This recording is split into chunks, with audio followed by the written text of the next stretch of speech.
Oh, overlooking. So, Twin Lake.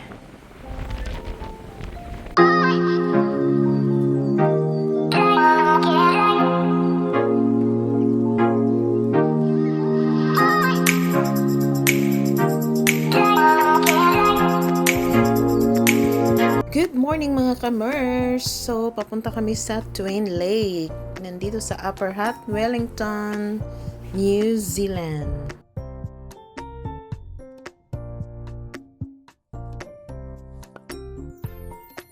Oh, overlooking. So, Twin Lake. Twin Lake siya. Wow! So, dito sa Upper Hutt, Wellington, New Zealand, dito matatagpuan ang tinatawag na Twin Lake. So, ang Twin Lake, dito daw yon nanggagaling ang tubig na iniinom yung mga ginagamit nila na tubig. Kumbaga, reservoir siya. So, hindi tayo nakapag-video-video dito kasi nung pagpunta namin dito, sobrang napakahangin. Extremely windy po talaga. So, windy po, mawindy po dito sa Wellington. So, hindi ako nakapag-video kasi parang lilipad ang buong katawan ko. Kaya nakapag-video ako saglit lang. Pagkatapos namin dito nag-picture-picture, umalis na kami kaagad. Kasi sobrang, grabe ang hangin talaga. At saka dito kasi sa Wellington, windy nga talaga siya, mahangin talaga.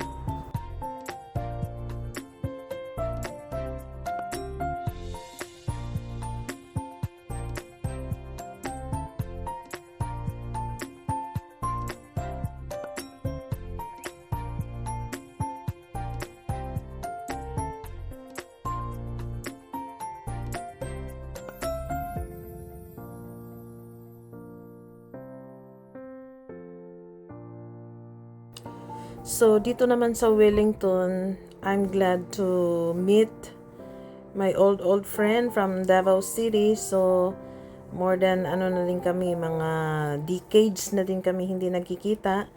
So, noon, bagong asawa pa lang siya, last namin kita noon sa Davao. Ngayon, she has 3 kids at saka mga professional na. So, happy to see her and with her family. So, maraming salamat sa dahil sa kanila ako nagstay. So, thank you for the generosity. So, siya nga pala si Mayet.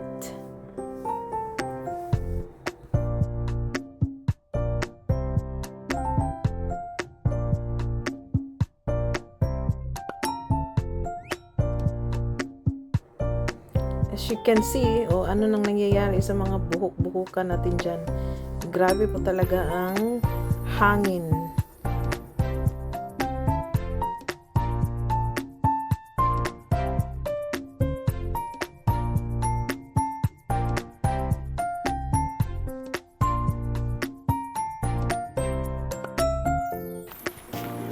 So extremely windy in Wellington.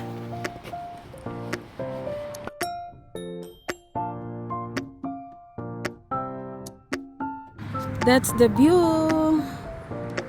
Yan ang sasakyan namin. Car ni Mayet.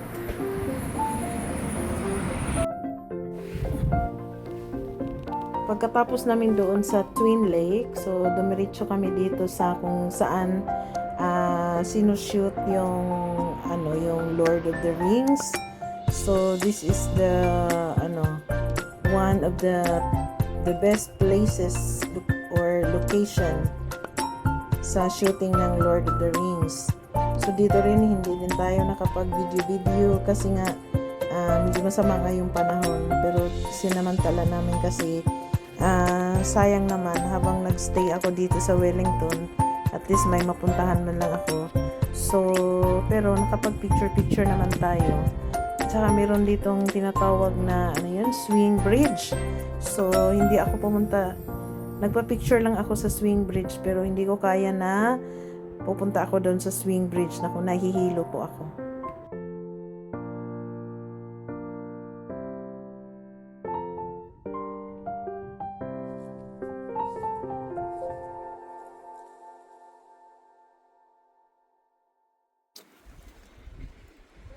Ha? Ay. So, baba kami ng river.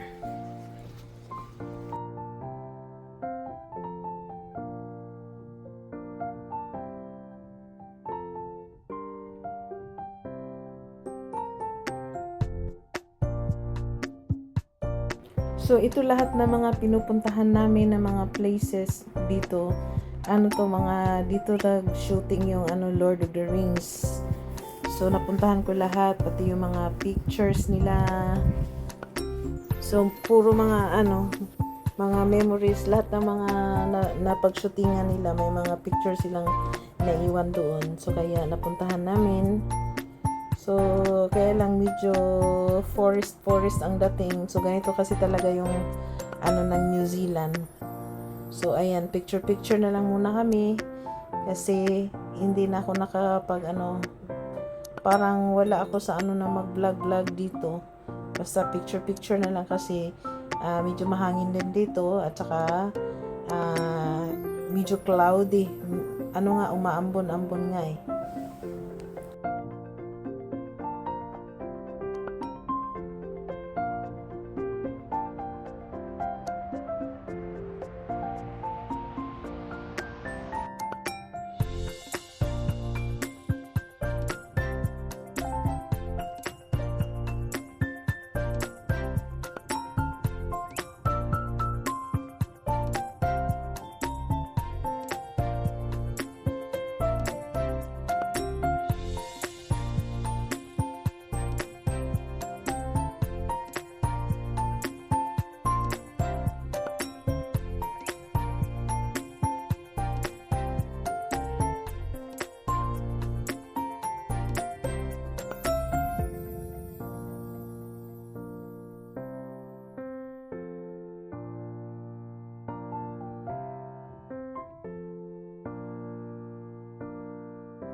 So, takilid ha. Lord of the Rings film location. So, I am here. Yan.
Lord of the Rings. One of the shooting places sa Lord of the Rings. Ayan o. Ayan o.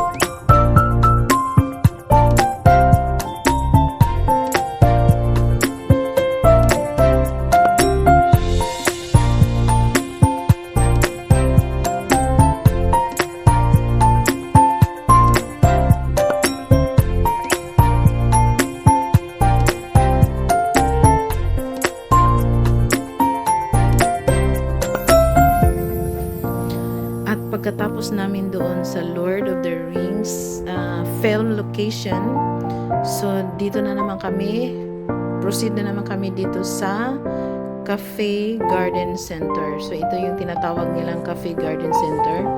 So tine-check namin kung meron na bang cherry blossoms.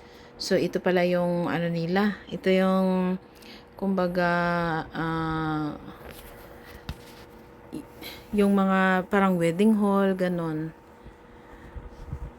So, wala pang mga cherry blossoms. Yan siguro mga cherry blossoms yan, pero hindi pa siya nagbo-bloom kasi ka-start lang ng pa-start pa lang ang spring dito sa New Zealand. So, picture na lang muna sa dating gawi, picture muna. At saglit lang tayo dito nakapag-video.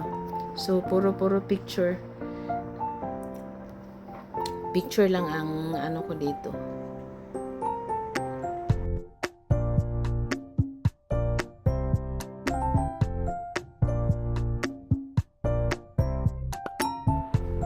So, pauwi na kami dito. So, as you can see, ang ganda talaga ng view ng New Zealand, no?